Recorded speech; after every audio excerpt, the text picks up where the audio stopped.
If you're the daughter of a narcissistic father, the experience wasn't just a painful, traumatic experience, but also it was an initiation into misogyny. Your femininity was met with shame, disgust, and or control. And that shaped everything from your love life to your sense of worth. If your father was narcissistic, I'm willing to bet a lot of money that he's told you one way or the next that no one will ever love you. And he said it with so much conviction, like a goddamn prophecy, a curse, one that you've been slowly trying to break out ever since, to possibly no avail.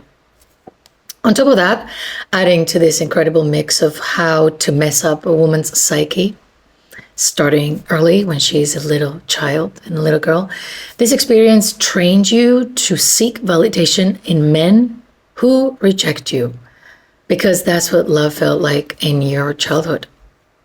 So here you are trying to do this thing called adulthood, the other thing called relationships, and in general, you're just trying to do life. Having had your foundations practically demolished, poisoned, and your inner strength bullied into pursuing your own worth through men.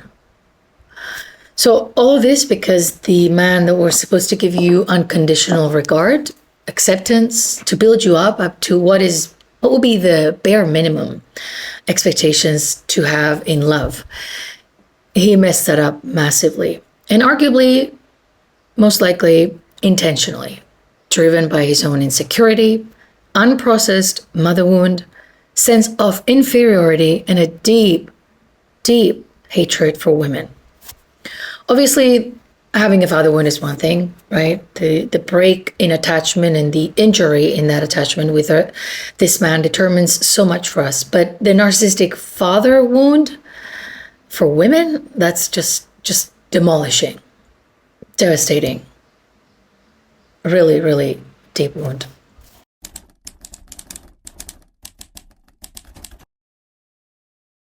Now, when we're talking about father wound as women, we are essentially in a lot of ways talking about our wound with love, relationships, and men as a whole. To get something clear, fathers aren't the only ones to define how we attach, right? We tend to seek attachment to people who we find some similarities, even if it doesn't happen in a conscious level, in a similar way that we were attached to the parent we were most challenged with.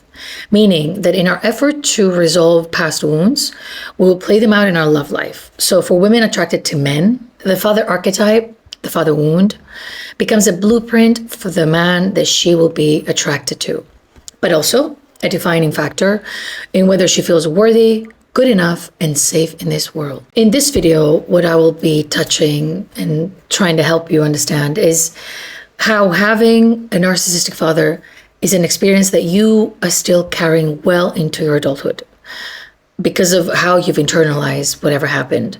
So the way you perceive yourself and the way you think about yourself, the way you think about everything, the way you feel about everything, but it's mostly very, very, very, very palpably noticed in your relationship to men as a whole. So basically, starting out with such a traumatic experience, love then becomes, for most of you raised by a narcissistic father, an ongoing rejection. And maybe I shouldn't say raised by a narcissistic father because you weren't really raised. You were controlled, right? I was just going to say you had the experience of being fathered by a narcissist because that man didn't raise you. He controlled you, he abused you, he devastated you. But anyway, so that experience was an ongoing rejection, and then love became possibly for you an ongoing rejection, an experience you may long for but fear. You, of course, are distrustful of men and their dark nature and dark side because unfortunately you've been exposed to it long before you could have a self, boundaries, discernment, a sense of worth, none of that. None of that. So you've been exposed to it long before you could experience what it's like to be loved by a safe and secure man, assuming those exist and assuming that you somehow cross paths with them in your life. So this first epically failed experience turned into your life script, one that you keep re-experiencing until we heal this wound and we begin living our lives based on our true desires and not on sick and toxic blueprints and a compulsive attempt to change an unchanging past, and with it, the unchanging father that a narcissistic father is. So how does this wound come to happen? Well, it happens not through just one experience, but through many experiences that teach you a lot of things about yourself, your worth, and your lovability. This is the blueprint of what sort of creates a father wound, a narcissistic father wound in the psyche of women. The first one is that you are emotionally starved, but you're possibly not even physically abandoned. So he's there, you're there, but the connection is not. So you begin to equate being loved by just someone being there, even if that presence is cold, it's mocking, or conditional. This, of course, is going to set the stage for you to tolerate half love, half effort, and full confusion, right? It's just too much of the same. The other thing that the narcissistic father does is that he will only approve you when you perform, whether it's because of your grades, of your behavior, of your achievements, your beauty. So you know that love is earned and never offered freely, right? So what that sets you up for knowing that you need to perform in love. If you want to be loved, you have to perform. It's never just given to you. He criticizes your femininity. He will shame you for your femininity. He will mock you. He will make comments about other women in front of you. And slowly that will start to internalize in you that women in general should be ashamed of yourself. And also, being exposed to unfiltered thoughts of men about women is not a safe territory. And it's very unsafe. So if you hear it from your dad, the way he sees other women or he views or he thinks about other women, you will experience that too in a visceral level, because you're like, I'm a woman too. Like, the threat is registered.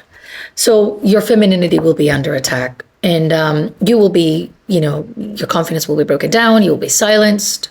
Your emotions will be ridiculed.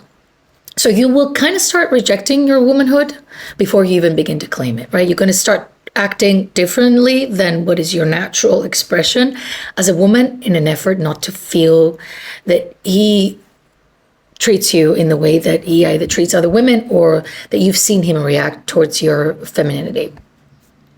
In alignment with that, he will really punish your vulnerability. If you're crying, you're weak. If you need him, you're too needy, you're too much. If you're expressing pain, you are manipulative. I will never forget, I got a comment on one of my videos. Someone said, if I find it, I'll post it here somewhere. They said that their father told them that when she was like a few months old, that she was crying, and every time he picked her up, she would stop crying. And so her father figured that she is manipulating him, the infant was manipulating him, and he stopped holding her ever since. And then he told her that. Right? So, insane. But anyway, the other thing that a narcissistic father will do to his daughter that creates a really deep wound is that he will project his own inferiority onto you.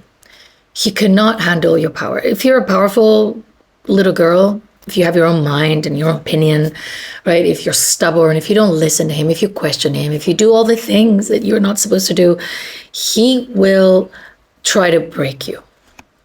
He will try to break you, he will mock you, he'll try to control you, and he will do it in all sorts of ways by shaming you, but breaking your spirit becomes like a mission to him. And, when you grow up, you will possibly be told and experience that you emasculate men, right? Because like something about you, you're too strong. You make men scared with your power, which is just code name for telling you to tone it down, become smaller, and take care of others' egoic fragility so that they can feel better in comparison to you and not trigger their own inferiority. And let me tell you that as a woman, if you are a powerful woman, I mean, we're all powerful, but if you're expressing your powerful traits as a woman, the man that is inferior and feels inferior to you is not a good match to you. So you becoming small to match him will only make you lose your power. And then you're going to end up being with a man that you don't even respect. So really owning your own power, even against the fact that you won't be the digestible woman for most men that you encounter, the man who can be okay standing next to you whilst you're standing in your power is a good match to you. The man who doesn't want to fight you, who doesn't feel inferior because of your power, who doesn't feel triggered for it, that is the man for you. And if you're told that if you want to find a man, you have to tone it down because men feel threatened, you are really filtering them out. This is what's happening. And of course, they're more rare, right? Men who are not intimidated by women standing in power are very rare. So, with that in mind, you are within the choice of, do I just choose a mediocre, inferior man for whom I have to pretend to be less than so that he feels comfortable and I constantly have to, be kind to his fragile ego? Or do I choose my power and risk not being someone men would want?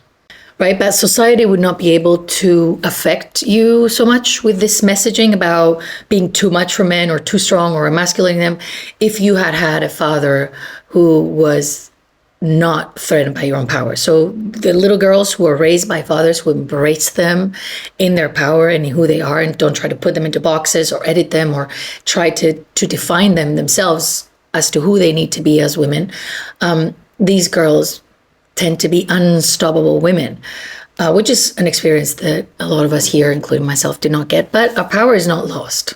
It just wasn't supported to grow. It wasn't nurtured. It was fought against, right? But it's okay. We are reclaiming all of that.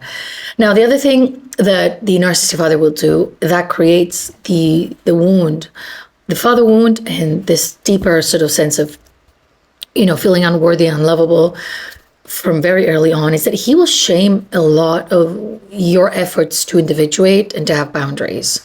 So, he will sort of force you to not speak up because that's how he is and you have to tolerate him. So he won't change to adapt to your uniqueness. He will try to force you to adapt to his, let me just find a better word than saying crazy. To his volatility, to his self-centeredness. You basically have to just walk around him, walk on eggshells around him. So you're not really allowed to have boundaries. And the acceptance of, this is just how someone is, that applies only to him, but not to you, then turns into you, being an adult and tolerating so much in the name of loyalty or also in the name of understanding. That's how men are. He's old, just okay. Oh, he's young. That's how boys are, right? You kind of learn to be very tolerant to things, right? So, and lastly, within that wound, as I said in the beginning, what is really something that a lot of you women carry, and I see it a lot in the sessions with you and in what you write me and in your comments, is that he will plant the belief that nobody will ever love you so early on that based on that belief, you will build your entire personality. You will write your entire story. And it will be the seed that will grow into self-rejection, people-pleasing, and compulsive attempts your entire life to earn love from men who cannot give it. Because you're just seeking for that corrective experience that he just put into your mind. So the experience of having this father wound is in the daily things that he does that give you these messages that become internalized understandings of who you are, right? So you grow into a woman who is addicted to unavailability, and you always kind of crave the person who doesn't text back, makes you wait, right? Who pulls away, all these things. You're like, I have feelings for this person. You're activated. You're triggered, right? You end up being terrified of being seen. And why wouldn't you? If every time you were seen, you were judged, you were mocked, and you were shamed. So you don't really want to be seen, which obviously will affect you in trying to create closeness with anyone in life let alone a romantic relationship, right? You are tending to be very drawn to men who feel familiar. And in that familiarity, you feel a sense of safety, but they're not really safe. So you chase a puzzle, a contradiction, crumbs, ambiguity, men who kind of make you want to prove yourself to them, men who mirror the emotional games your father played. Those feel, in a way, familiar, safe, and kind of attractive, but really this is just you being triggered again and pulled back into that same dynamic. Now, the other thing that happens when you're an adult and you're a grown woman and you're trying to have relationships is that you get very confused if love ever feels easy. So if somebody just shows up, they respect you, you're like, what's the catch? You're very skeptical. And also you're very bored, right? We don't feel very excited. If somebody just gives us their love, it's like, is this real, right? Because of how difficult the experience was, and having moments of getting love or acceptance was not the norm, right? So now it just feels scary. The other thing that happens to you after that experience is that you become emotionally overdeveloped, but in a way, spiritually, you're very underparented, right? You feel like a little girl.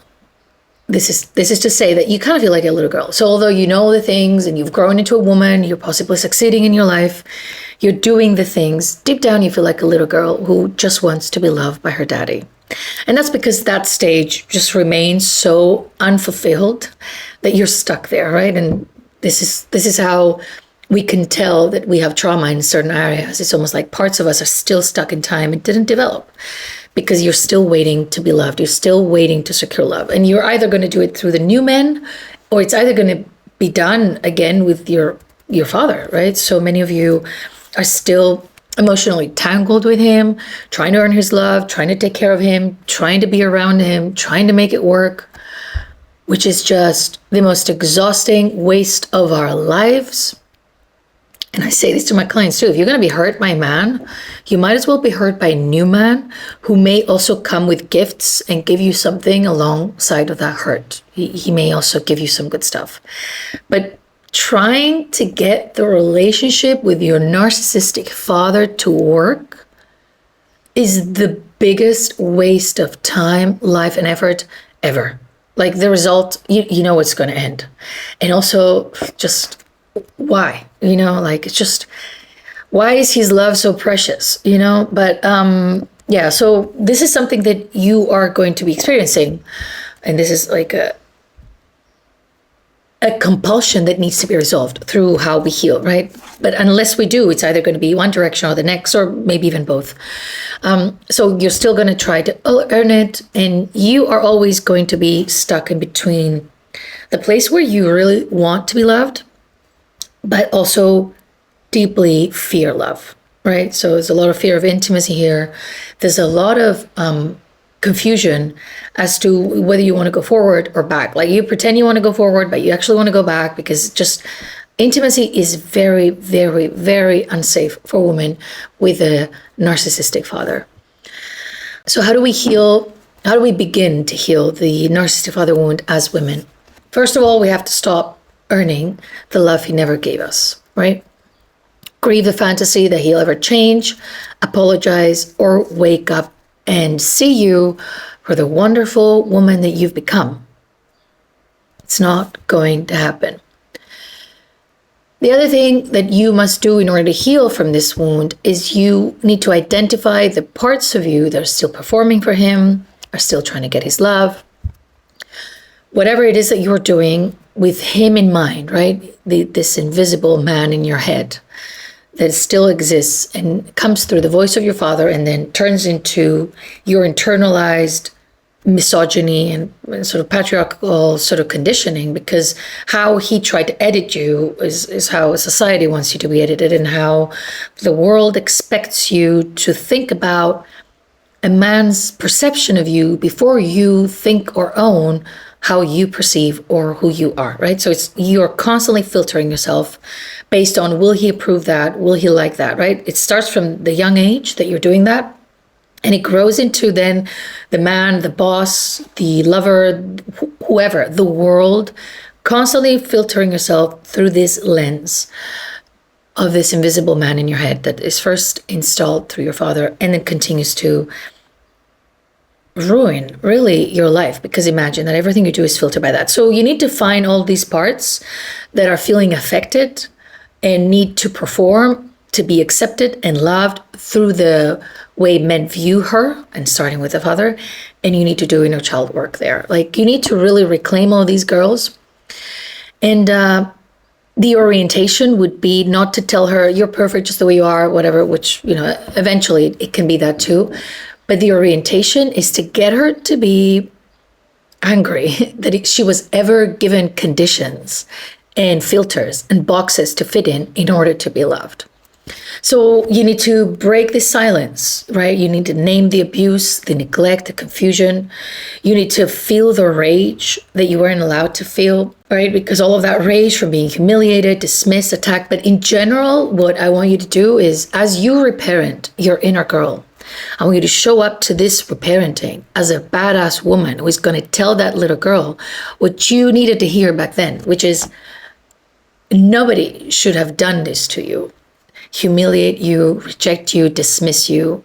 And also, most importantly, what I believe to be the momentum here to heal ourselves through doing inner child work is to tell this child the truth, that all of this rejection and drama with your father was a distraction from you owning your power. Because being rejected by our fathers is the initiation point where we get hooked from a young age on chasing love. We become love obsessed, which is the biggest distraction. From little girls, if we're trying to earn the love of our father, our brain is just primed to search for possibility of love everywhere. And on top of that, it's looking for a very low probability of love, right? What we see as possibility is rejection, ambiguity, men who are like this man, right? So imagine you have a whole life set up where you're searching for love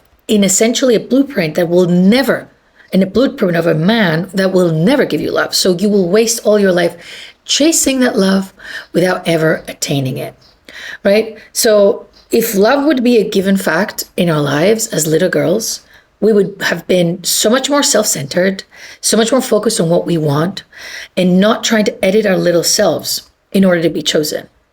And of course, as adults, we would be unstoppable, right? So the work in this is to empower, obviously, our current self, but coming through looking at our younger self, to empower her and coach her into a sense of, which is, I expanded in another video, decentering men, essentially, right? Because if we want to heal this, we have to decenter men for a good period in our lives, not because you're not going to be with a man, or maybe you want to get married, you want to do all the things.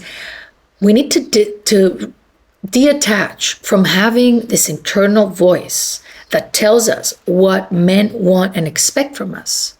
And that internal voice started with what our father told us and expected from us from a young age. So to eradicate that voice, we have to decenter men as a whole, because if we are trying to stay focused on men, that voice will only get louder. So in order to really tone it down, you have to go inward. Heal that conditioning, which is ideological conditioning at the end of the day of how women should be. You heal that, you silence that voice, you take the reins of your own experience. You start living life based on your own truth and without filtering yourself based on what men want.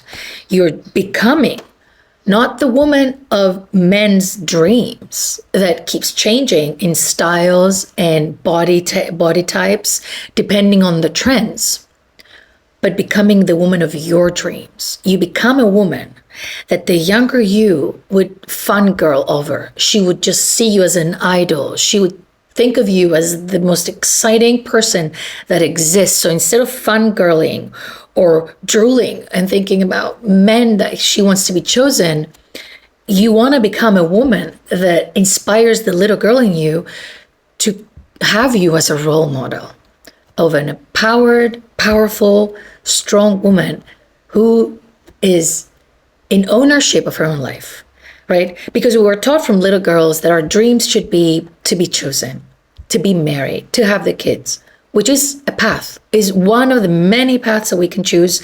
And it can be a path for anyone that is watching this.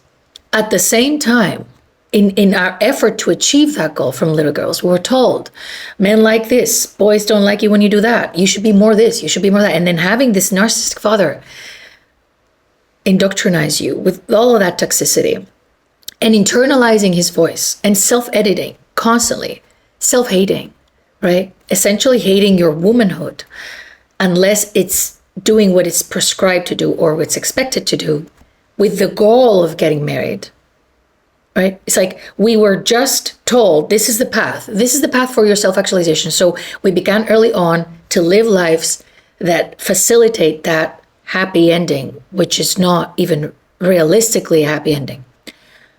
But if we turn back to our younger selves and to our current selves and set goals to become the woman of our dreams, the woman that the younger one would look up to, and she's not necessarily married with kids, right? That's just an added thing. She's so much more, and you're so much more. Women are so much more than just having an aspiration to be chosen and get married and be stuck in lives that they're like, oh, this wasn't what I was promised. I was promised happy forever after. Well, it was a trap, right? Okay, some of you may be happy, but you know what I mean? Right? So for us to access our true power and true worth, there's a lot of healing work we have to do. But don't heal so that you can find a man to heal and fix what your dad broke. Don't heal thinking about the male gaze and what they expect in a great partner. Don't try to make yourself a great partner to men and just in general, again, thinking about what they want. Find yourself, find your worth, find your inner power, release the conditioning, the people-pleasing, all of these masks that you've been wearing. Find the light in you and grow her into the woman that you are today and shine on. Like Pink Floyd beautifully said, shine on. Just shine on. This is your life, right? And we do all of that as we heal. Also, of course, we do this through Heal, my program, which I'm walking you through all of these stops in our childhood that could have affected and dimmed our light and our power and our sense of worth.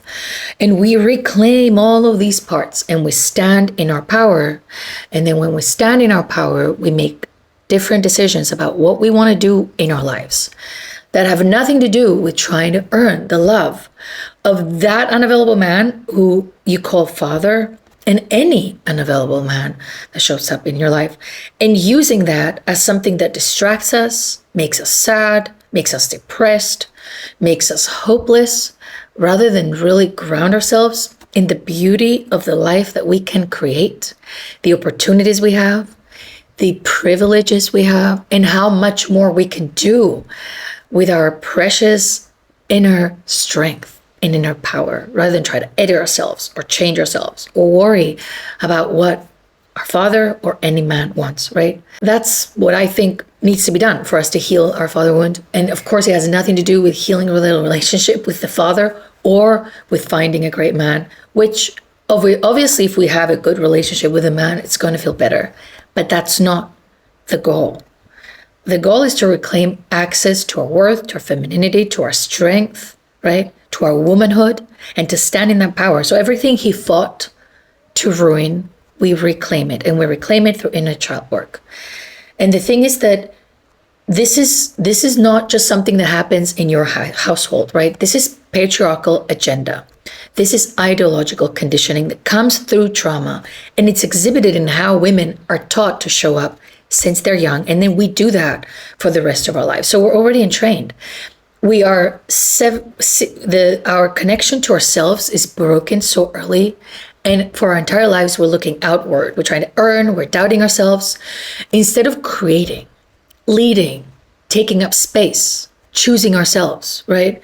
So if a woman learns from a little girl to chase love, to be obsessed with being chosen, she will just perform, she will edit herself, she will consume herself and give opportunity after opportunity to men who will leave her feeling depleted.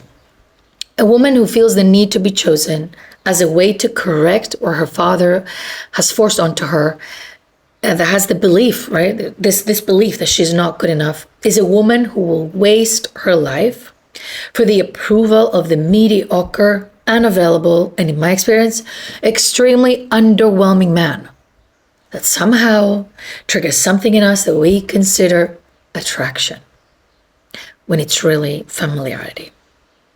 Which brings me to my last point. Perhaps this is a good moment to see your father for who he really was. Not this incredible, all-knowing, powerful, admirable man that he made you think that he is through exercising his authority onto you and pretending he's a know-it-all, but possibly to see him as a very problematic, immature, inconsistent, a giant baby in an adult body that loves in ways that traumatize. So who has the time and energy to chase the love of somebody who isn't loving to begin with? How is his love? Objectively speaking, how is your father's love a love that is really going to make you feel good in any way or capacity? He was not a god. He's not a teacher.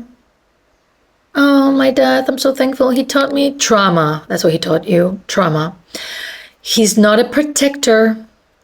But are we allowed to say all of that? Aren't parents sacred, right? Are we not prohibited from having an opinion on who our parents were?